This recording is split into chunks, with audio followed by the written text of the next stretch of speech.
Video recorded with the Hauppauge HD PVR. Audio recorded using the Samsung CO1U USB studio microphone.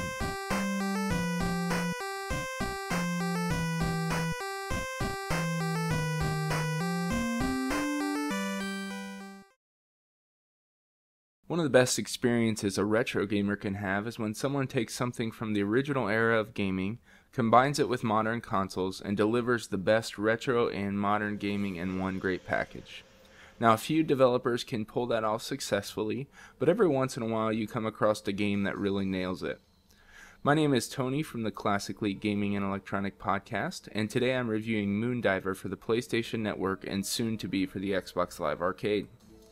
Now, Moondiver was developed by Field Plus Studios and published by Square Enix, and it comes to us from the same person who delivered one of my favorite Genesis games of all time, Strider. Now, I've been looking forward to this one for some time, so let's dive right into our review. As the story goes, there's a group of villains working to destroy humankind and cleanse the planet. Now, you play one of 4 characters from a special unit known as Moondivers, and you're working together to save the planet. This is a 2D side-scrolling action game that combines some RPG elements for the character development of the side of the game. Now, for people like me who grew up with games like Contra, Ninja Gaiden, and Castlevania, you're going to be right at home with Moondiver. Each character in the game has strengths and weaknesses, and each one has an HP and MP meter, and you can house up to 4 special moves that you change with the D-pad throughout the game. Now, you can find and collect new special moves that use your MP throughout each level, and you can combine these magic points and these moves with other characters if you're playing in multiplayer mode. Now, you have the opportunity to level up each character to make them stronger as your experience builds, and you level up automatically in the middle of wherever you're playing. And at the end of each game, when you die, you have the opportunity to move more magic points and hit points to make your character better.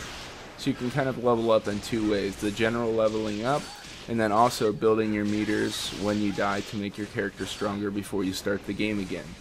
Now, no matter what part of the level you're in, if you die, you have to start that level clear at the beginning. But because you have an opportunity to strengthen your character up when you die, you have a better chance to conquer it in the next round. Now, all that to say that this game is hard, and that's what I love about it. You can play an entire level, get to the boss, and die, and then you have to start over. And there's no better retro feeling than that. Now, when I read about some of the different opinions that people have had about this game, one of my biggest frustrations is that people call it unbalanced. Now, as soon as I read that they call it unbalanced, I can tell I was reading the opinion of someone who grew up without hard games. For a retro gamer like me, you're going to feel right at home.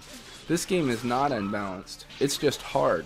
So if you're only used to today's games where you get through no matter what, where they have multiple save points throughout each level, where there's no way to die, you probably won't like this one. But if you're up for a challenge with a retro feel, you're going to love this one. The single-player experience is very hard, but worth it. And this game is also built around a multiplayer experience that has 4-player local or 4-player online. Now, the multiplayer experience is fun because you can share special powers, combine special powers, and really work together to get throughout each level. Now, I do recommend playing the multiplayer experience locally or online with a friend or someone you know, because communication in this game is key. I felt when I was playing this game online with random people, up to 4 people who did not want to chat, did not want to communicate or work together, it was very frustrating and very hard. They wanted to go their separate directions or just do their own thing, and it was almost impossible to communicate together, and it just was not an enjoyable experience. But when I played with friends in the same living room or gaming area, or when I played online with someone I knew, it was a fantastic experience. And it's awesome to see how you can work together, combine special moves, and get through this game. Also, in the multiplayer mode, you can actually rescue each other from death, which gives you a better opportunity to survive this challenging game, at least a better opportunity than the single-player experience. So when a character is about to die, you can actually start to break the chains of death and rescue them. Now, graphically, this game is fun with a strong anime style, so there's also some artistic cutscenes. I wasn't that into the story, so some of the cutscenes were kind of annoying, but they were never very long, so that was nice and didn't really get on my nerves too much. The game looks good, and it was awesome to play a retro-feeling game with a modern graphical appeal. The controls were very spot-on and responsive, which is key in a retro-style 2D game. There were no delays in the jumps, action buttons, or special moves, and they all responded great, and you can tell there was a strong development team behind the controls of this game. In conclusion, in my opinion, this game is awesome, and in my first setting I played for over 3 hours. This game combines everything I love about retro gaming, from the difficulty to the 2D style, and delivers it into a modern package for today's consoles. Some of the multiplayer can be frustrating, but in the right setting, it works well. If you don't like challenging games, you won't like Moondiver. But if you grew up in the original era of gaming, and you know that difficulty can make a game, you will love Moondiver, and you should pick it up immediately.